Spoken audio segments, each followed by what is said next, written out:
Hey everybody, Jeremiah here from Babbling in the Backyard, a pond and gardening channel packed full of how-to videos for you. This might not be so much of a pond or a gardening video, but it is a electrical video within my greenhouse. So check it out.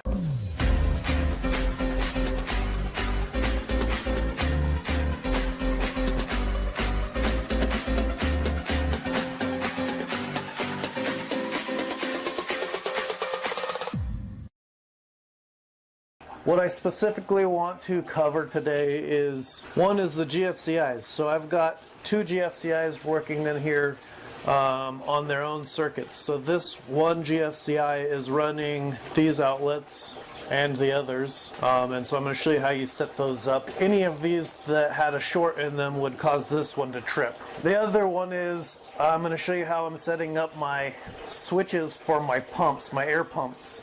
So when I want to look in here right now, I don't have this air pump running, which is right here right now, but it's going to go down lower. When I have that running, I can't see in these tanks. The amount of bubbles that I create makes it difficult to see, especially in the IBC tote. In the pond itself, I can see still because it's a big enough space, but it does create a lot of ripple still. So if I want to look closer, I have to turn off the pump, and that would mean I'd have to unplug that pump. Well, I didn't want to unplug the pump every time, so I'm going to show you how I've set up a switch on there. I'm also going to show how I set up my lights. So in order to show you all of this, we're going to have to go back in time a little bit, before the greenhouse was even here. So the very first thing that I had to do was get the electrical set up, and I did this before I even got the greenhouse in place. I already had a circuit that was running from my breaker box to this location for a future water feature. Now I'm just going to have one circuit running the entire greenhouse.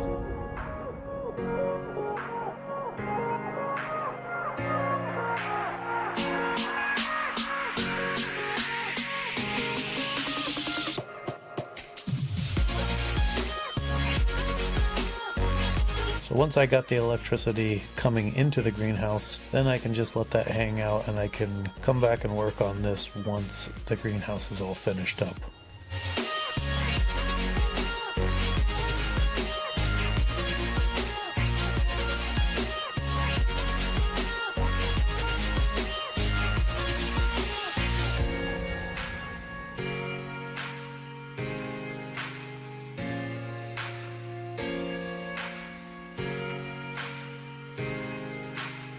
Okay, this is where the power comes into the greenhouse from the house on the other side. I've got multiple routes of power coming off of this one. One's going to go feed the lights and one outlet over on next to the windows. On this side though, I've got a little bit more power running off of it because I am running more pumps and heaters off of this side. So I'm going to break this into two sections, one feeding this corner of the greenhouse and one feeding the far corner on the other side. But as far as how to hook these up, I'm just going to quickly chop them all roughly to the same size. So next thing I'm going to do is use a regular box knife, and you use these with the blade barely sticking out because you need to remove the sheath from this. You want to be careful not to cut yourself, so start it and then move your fingers to the back of it because that happens, and if your fingers are on the other side, you're going to cut your fingers. That went really not smooth. Next thing you do is you pull all of this stuff back and you cut that back there. Make sure when you're doing this that you don't have power to this. I've cut the power. I have a couple styles of wire strippers. These are better universal. I mean, it'll strip the wires, but I also will use these often when I do receptacles because I can use the tip here and quickly curve my edges. In this box, I'm just connecting all these wires, so I don't actually need to crimp anything this way. And this is a much faster way to strip wires. So when I've got this many wires, this actually does make a lot more sense to strip them. Because all I'm going to do is strip all of these, and all the white wires are getting connected, all the black wires are getting connected, and all the grounds are getting connected. So hot, neutral, and grounds are all connected. just with these, and then it gets all shoved into the box.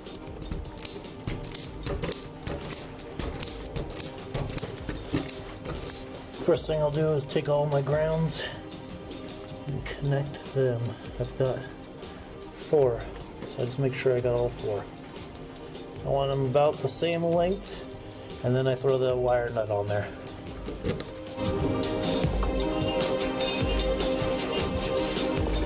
Next thing, I'll do all my whites, again, same lengths, then I'll throw my wire nut on.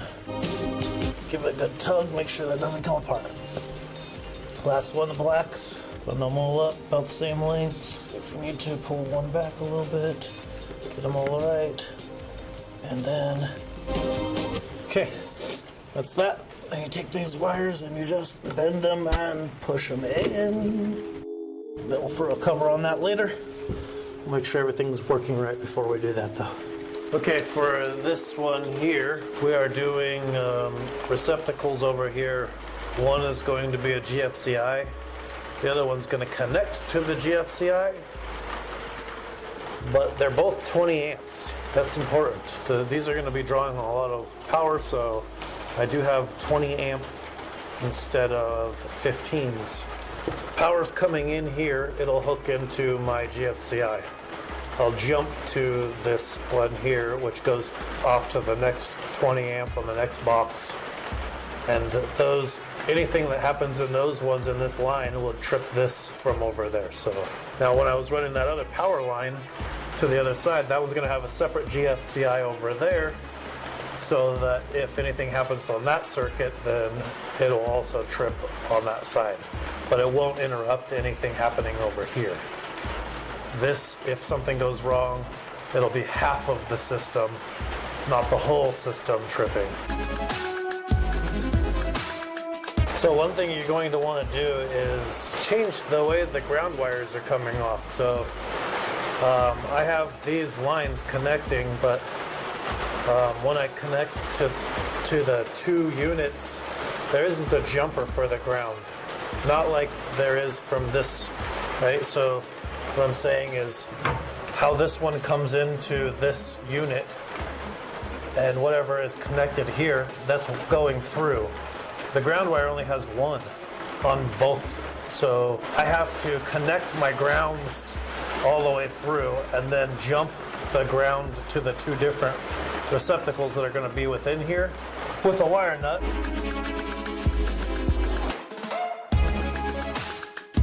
Now the difference is on all of these, I take this edge and I bend it over like so. That's going to wrap around the screw. And I always install them so the direction that the screw tightens, that loop should come around that side of it. So silver screws for my white wires and the black wires go on the gold screws.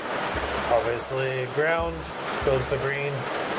So my black wire here comes around and hooks into here.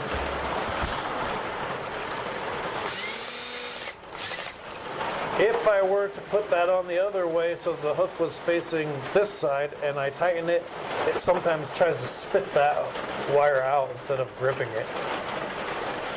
Black wire comes over here. Again, I'll show you more on the other side. So, wire, screw clockwise. So that means that I need the hook to go in. This is a little trickier that way. So when I tighten it, it's trying to hold on to that line.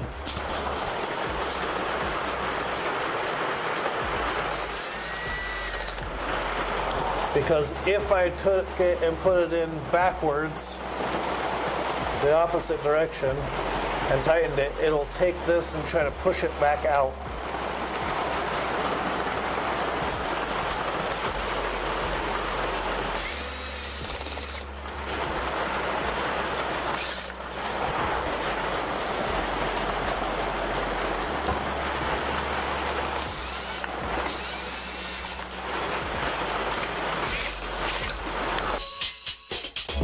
Doing not just tighten one of these things up all the way on one side and then try to get your other side in. It's not going to work. You start, get everything started. Then you can bring it down. More. Try to make it even as you go around. I would normally do this by hand, but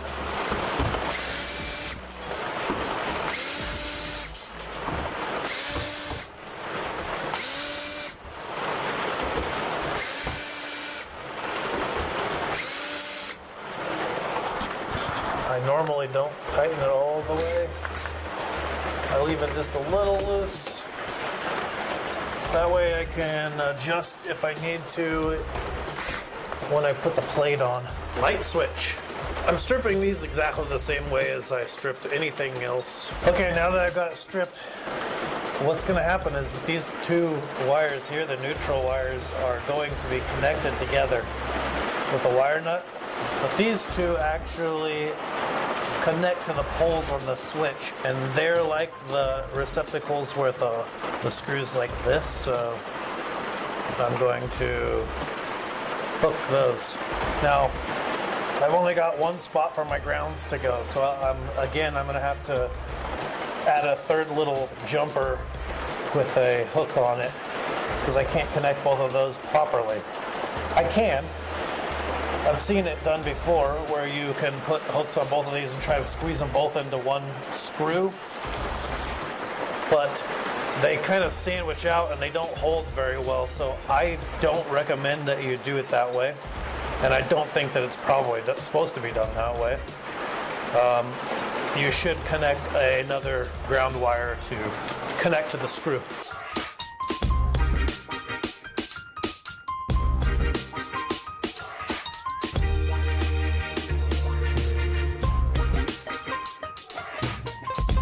If the screw does not move in freely like that one just did, back it back out immediately and start over again. You do not want to cross thread.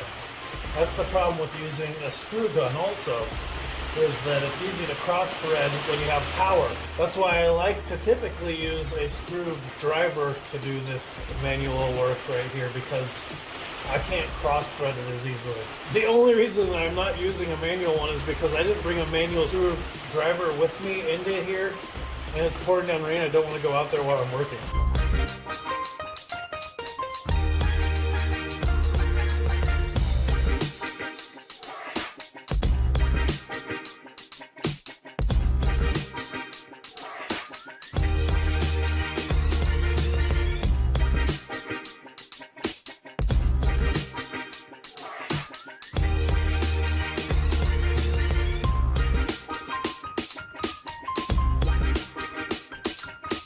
Okay, well, now that I've kicked the power on at the breaker, these GFCIs are automatically going to be tripped, so I know that this one's not going to work. Like, none of them are going to work until I turn that on. I don't know if you can see, if I get right at the perfect angle.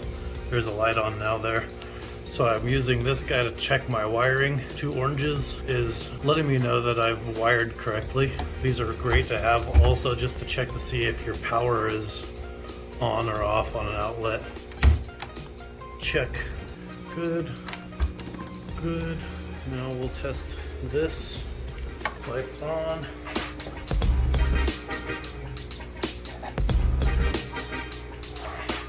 The reason that I'm doing this down here is this is running the air pumps. The air pumps will be located under here, and I'll be sealing that in with soundproof insulation. The reason that I want this switch on there is because a lot of times when I'm trying to look in there and see what's going on in the IBC tote, or if I'm looking into the pond, the massive amount of air bubbles that are created with the systems that I'm using make it so that it's almost impossible to see inside there. So I can flip it off real quick and then I can see just fine. I've cut the power to the whole greenhouse again.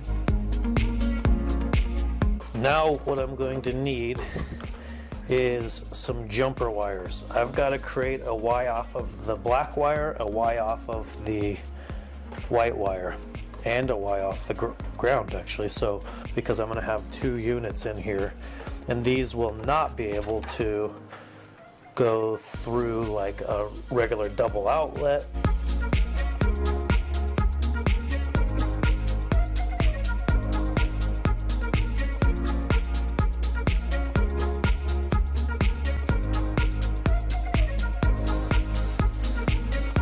If you leave this little tab on here, it's going to complete the circuit so the switch operates this plug.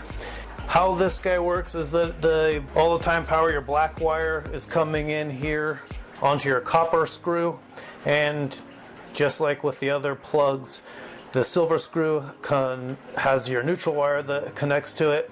The switch will complete the circuit for the plug. The plate here will complete the circuit for the black to run through.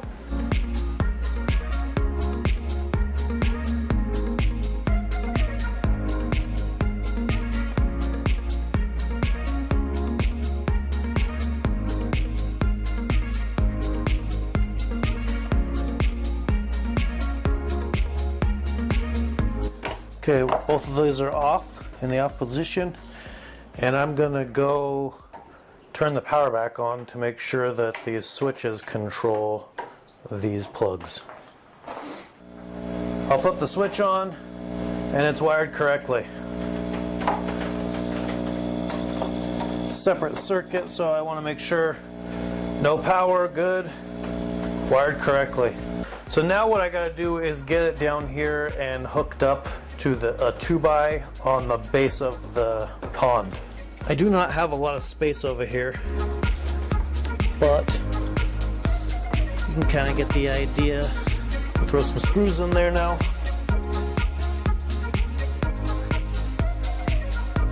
Alright, we're going to show the rest of this in the next video, because the next video I'm going to show you how to set up the air pump and the membrane.